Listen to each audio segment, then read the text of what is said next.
Salam saudara-saudara yang terkasih, bertemu lagi dengan saya, Untung Suseno, dari Yayasan Harmoni Kasih, masih di dalam program kita Sate Online, dan masih di dalam tema besar kita, Yes We Do.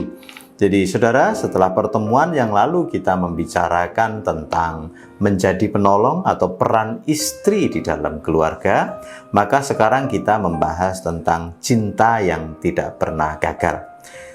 Kalau kita memikirkan tentang relasi suami istri, maka roh yang menjadi penghidup atau menghidupkan dari relasi itu adalah cinta. Itu sebabnya saat ini kita akan membahas tentang cinta. Kalau kita bicara tentang cinta, maka Alkitab itu membicarakan cinta dalam berbagai macam bentuk. Setidaknya dua hal yang akan kita bicarakan. Yang pertama itu tentang natural love, yang kedua itu tentang God's love atau agape love. Nah, mari kita mulai dari yang pertama. Dalam bukunya tentang triangular love, maka tokoh ini menjelaskan tentang manusia itu mempunyai beberapa dimensi di dalam cinta. Setidaknya ada yang namanya passion atau eros, ada yang namanya intimasi atau philia, dan ada yang namanya komitmen atau storge. Jadi ketika orang itu saling mencintai, maka tiga dari dimensi tadi itu ada di dalam diri manusia atau di dalam relasi tersebut. Orang itu mempunyai komitmen, orang itu mempunyai ketertarikan untuk intim, orang itu juga punya kegairahan untuk mencapai sesuatu bersama-sama. Dan itu adalah natural love dalam relasi suami istri, apapun agamanya punya itu. Tetapi natural love saja tidak cukup untuk kita membuat relasi kita itu panjang umur. Bisa saja natural love itu kemudian mengalami kelunturan. Kenapa? Karena natural love itu sifatnya yang pertama subjektif. Apa artinya subjektif? Itu bersifat mementingkan diri, atau juga bersifat tidak begitu menganggap bahwa pasangannya itu layak untuk diberi pengorbanan sampai mati. Ya karena sifatnya subjektif, dia kalau untung pada dirinya, ya kemudian dia itu oke. Kalau tidak, ya dia tidak oke. Jadi dia bisa saja suaminya selingkuh, yang penting bulanannya itu uangnya tetap masuk. Sebab dia butuh hanya status sosial. Dia tetap punya suami dan dia merelakan suaminya selingkuh. Nah ini sifat dari natural love, subjektif. Yang kedua itu sifatnya adalah transaksional. Karena natural love itu selalu berpikir untung rugi. Jadi suami boleh berzinah, yang penting saya itu tidak diceraikan. Kenapa? Karena ya saya nanti kalau diceraikan bagaimana dengan perkataan dari keluarga saya, ya, dan lain sebagainya. Jadi kadangkala sifatnya transaksional. Yang ketiga itu natural love, sifatnya itu instinctual.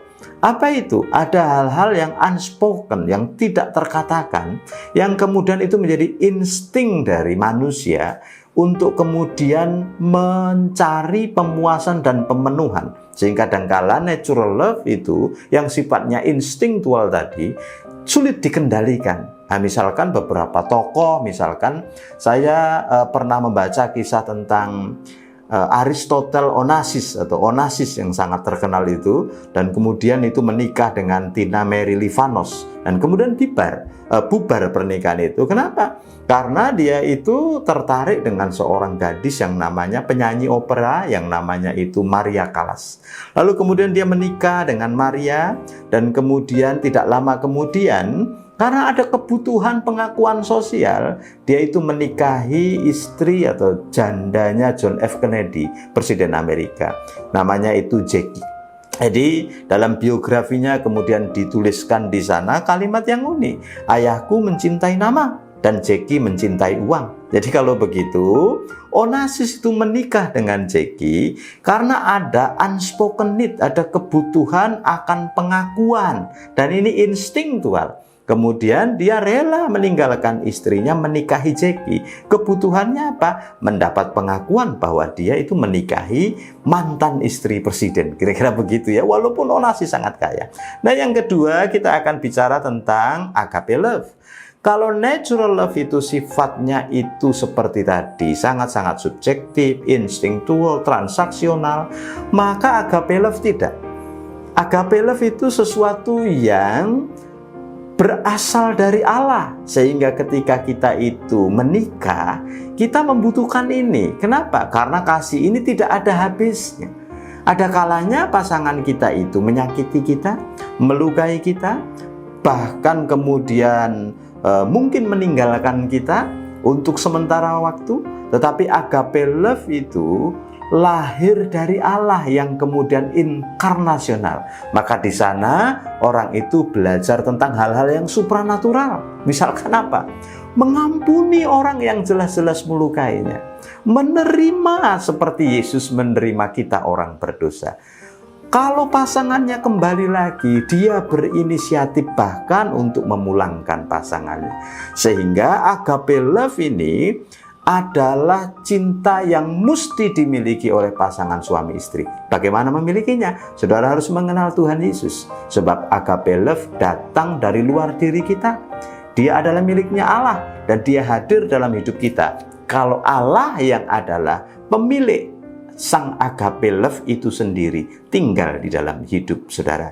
Jadi saudara yang dikasihi Tuhan, mari kita sebagai suami istri berpikir tentang kasih yang tidak pernah gagal ini. Kalau mengandalkan natural love, di sana itu ada komitmen tidak lama. Di sana itu ada gairah juga tidak lama.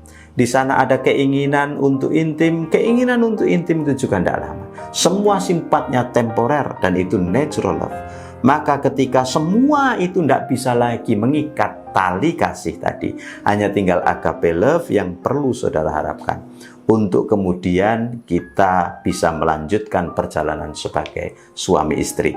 Kiranya kebenaran-kebenaran Allah memerdekakan kita. Salam.